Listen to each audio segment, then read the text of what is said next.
Você pegasse em mão a tua Bíblia Sagrada, vamos meditar um pouquinho nesta palavra.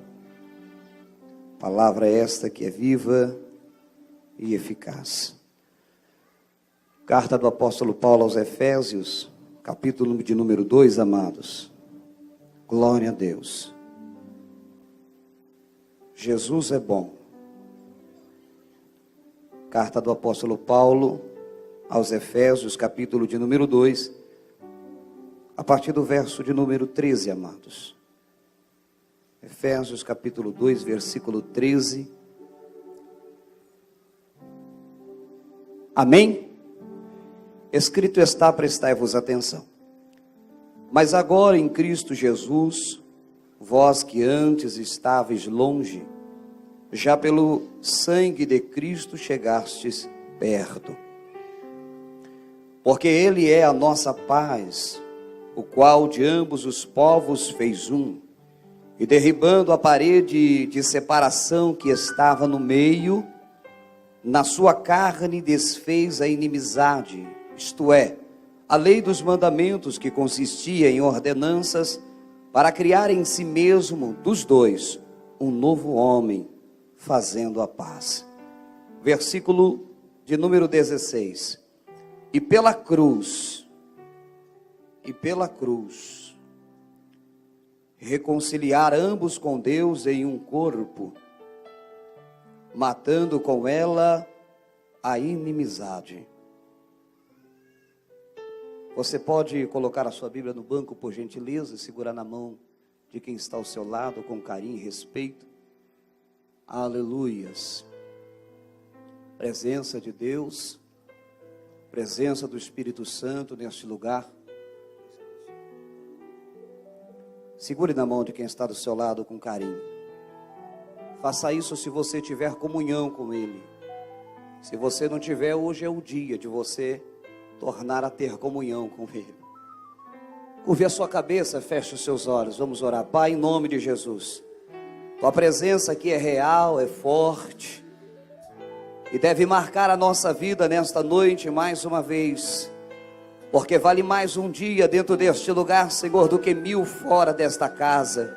Por isso nós nos rendemos aos Teus pés, Senhor, nos curvamos diante da Tua presença poderosa, reconhecendo, Senhor Deus, o quanto nós dependemos do Senhor, o quanto nós somos dependentes da Tua misericórdia, da Tua graça, o quanto dependemos desse sangue precioso, sangue imaculado, sangue limpo e sem pecado, a qual um dia aprove ao Senhor verter no Calvário e derramá-lo sobre a nossa vida. Por isso, Senhor Deus, desça com a Tua glória neste lugar, neste momento, Senhor, e vem nos encher cada mais do Teu Espírito Santo. Sabe a dependência que tenho de Ti neste momento, ó Pai. Por isso eu te peço que neste momento não sejam palavras persuasivas de conhecimento humano, mas que seja demonstração de poder do Teu Espírito Santo. Vem nos renovar nessa noite. Se quiseres, podes batizar no Teu Espírito, podes renovar no Teu Espírito, porque a casa é Tua, o culto é para o Teu nome, e aqui Tu reina, Tu és a estrela, Tu brilha maior. Por isso glória seja dadas ao Teu santo nome. Assim te pedimos, Senhor, certo de que será feito, em nome de Jesus, em nome de Jesus. Com alegria diga glória a Deus e tome o seu assento.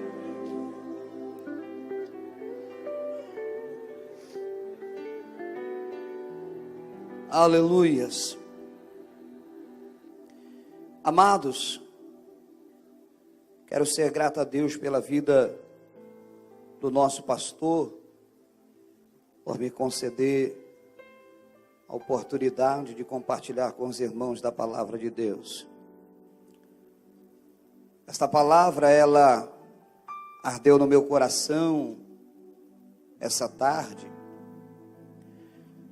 e traz sobre nossa vida uma das maiores realidades e verdades a qual nós dependemos e vivemos por meio dela.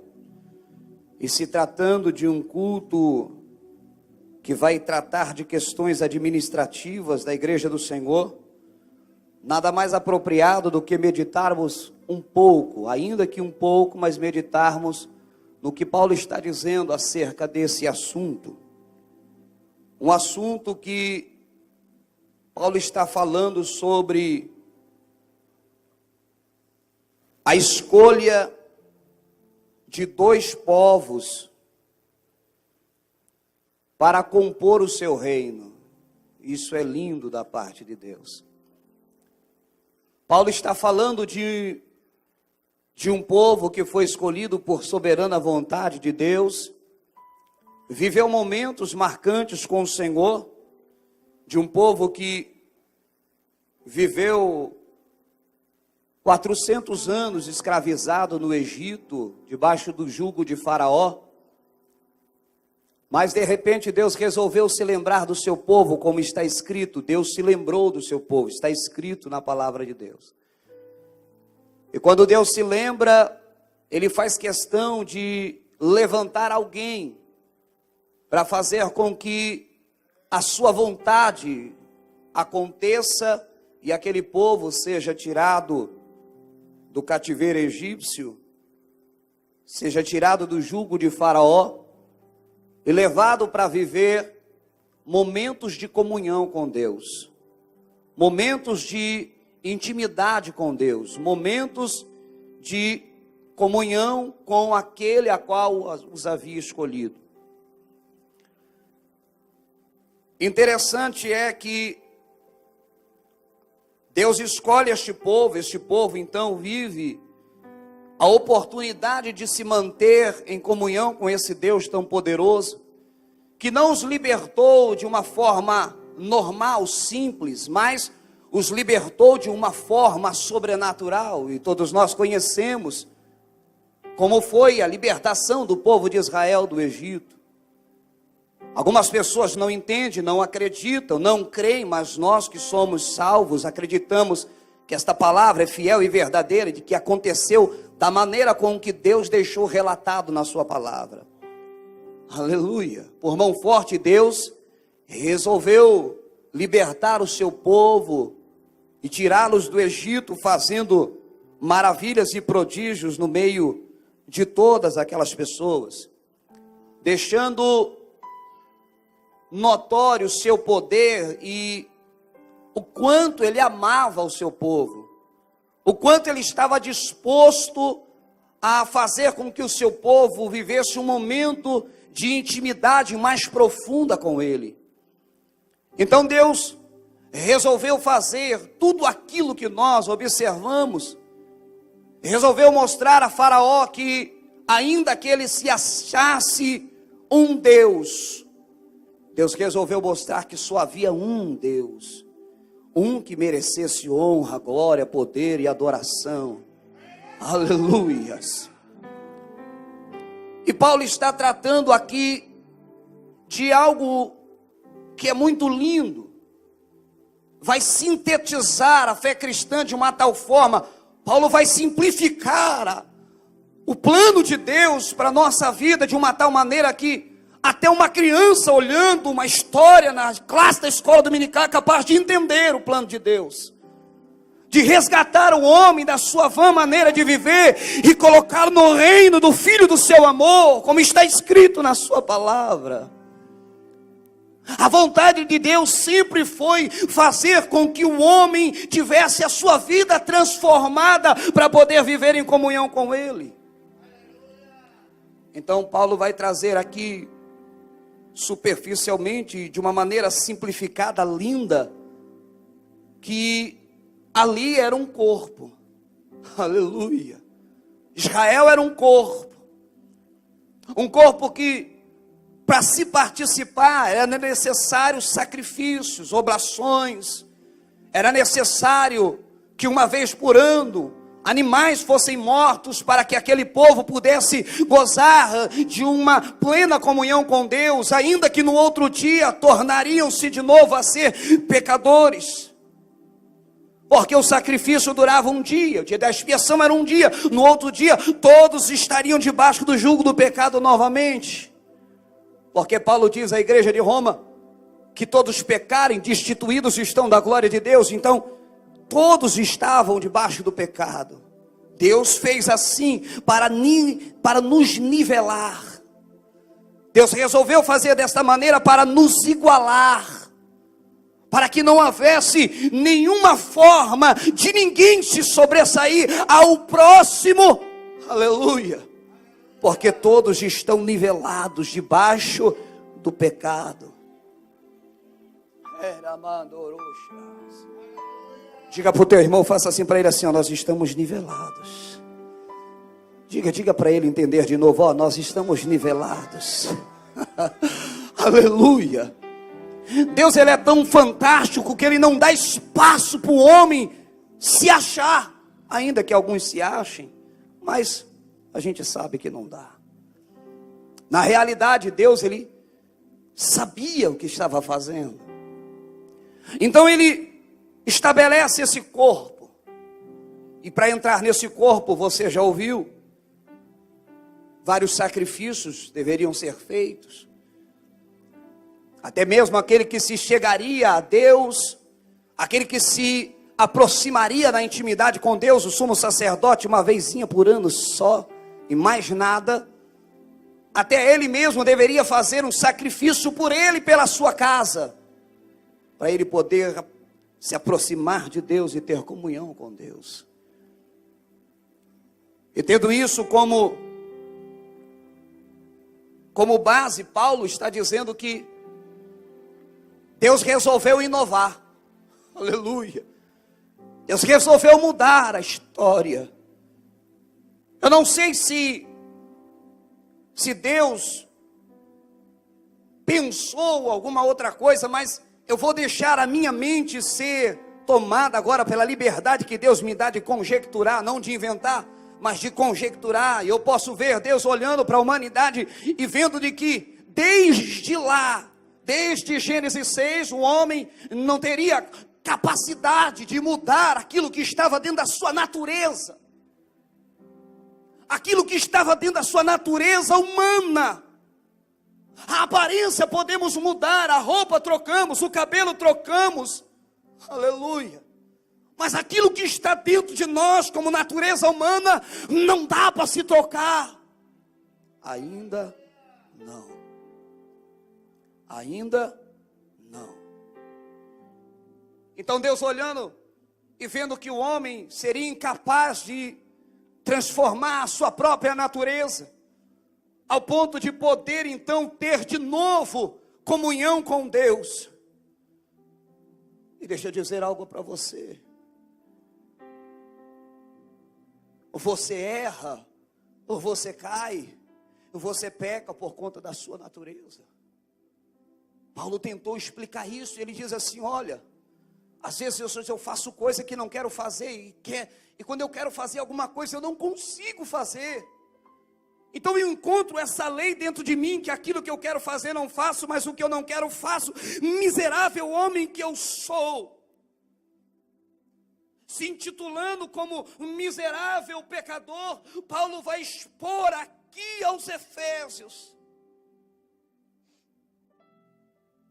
aquilo que transformaria a vida da humanidade. Ter comunhão com Deus é essencial para a sua salvação. Ter comunhão com Deus é essencial para te livrar do inferno, para te garantir a entrada no céu. Você não tem comunhão com Deus para pertencer a uma denominação, mas você tem comunhão com Deus para entrar no céu.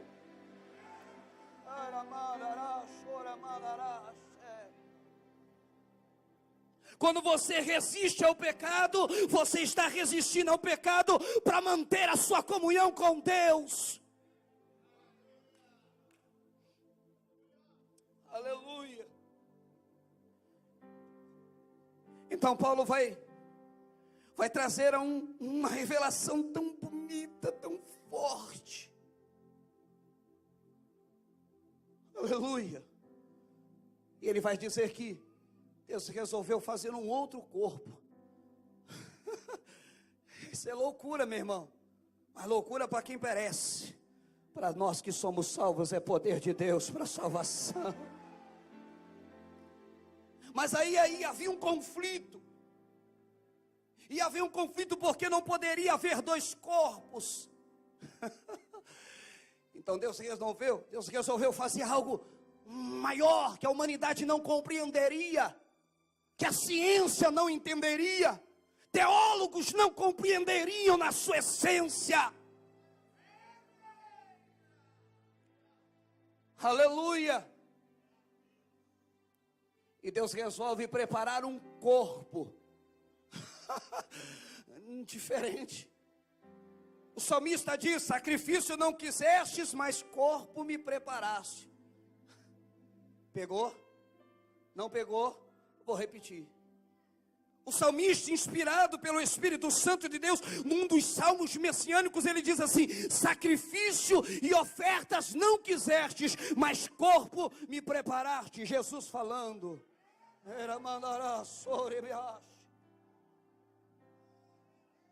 Aleluia. Mas era necessário romper com uma barreira. Paulo diz que havia uma barreira, havia algo que separava. Então Deus resolveu fazer com que esse corpo fosse levado até o madeiro. E nesse corpo desfazer toda a inimizade. Inimizade não é de um corpo com outro, inimizade minha com Deus, inimizade sua com Deus, inimizade da humanidade debaixo do pecado com seu Criador. Aleluia, aleluia. Então, Paulo vai dizer que quando foi erigida a cruz,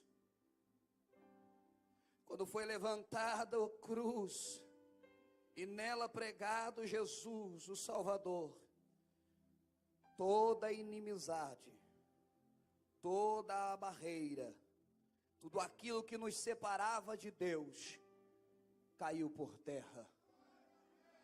Você pode dar um glória a Deus mais forte por isso? Eu preciso encerrar. Mas escute uma coisa. João, o evangelista, ele vai escrever uma carta universal. Primeira carta de João. E ele começa a tratar assuntos ali pertinentes à comunhão, pertinentes à convivência e à comunhão do homem com Deus. Mas inspirado pelo Espírito Santo, João diz assim: olha, aquele que diz que ama a Deus e aborrece o seu irmão, não tem comunhão com Deus, é mentiroso. Está escrito aqui, ó, não sou eu que falo, está escrito aqui, ó. Queres ter comunhão com Deus, meu irmão? Olha bem para quem está do seu lado aí, ó. Não sei se você nem cumprimentou ele, ou se você cumprimentou, não sei, mas dá uma olhadinha para ele aí. Quer ter comunhão com Deus, você tem que ter comunhão com o teu irmão também. Não é opcional, não. Você não tem opção, meu irmão. É obrigação sua, é mandamento de Deus. Se você quer andar com Deus, quer ter comunhão com Deus, quer tirar proveito daquilo que Jesus conquistou para você no Calvário, ame seu irmão, abrace ele. Se ele for fraco, põe ele nas suas costas, porque está escrito aqui. Se você puder levantar a sua mão, glorificar a Jesus, dê um aplauso porque Ele merece.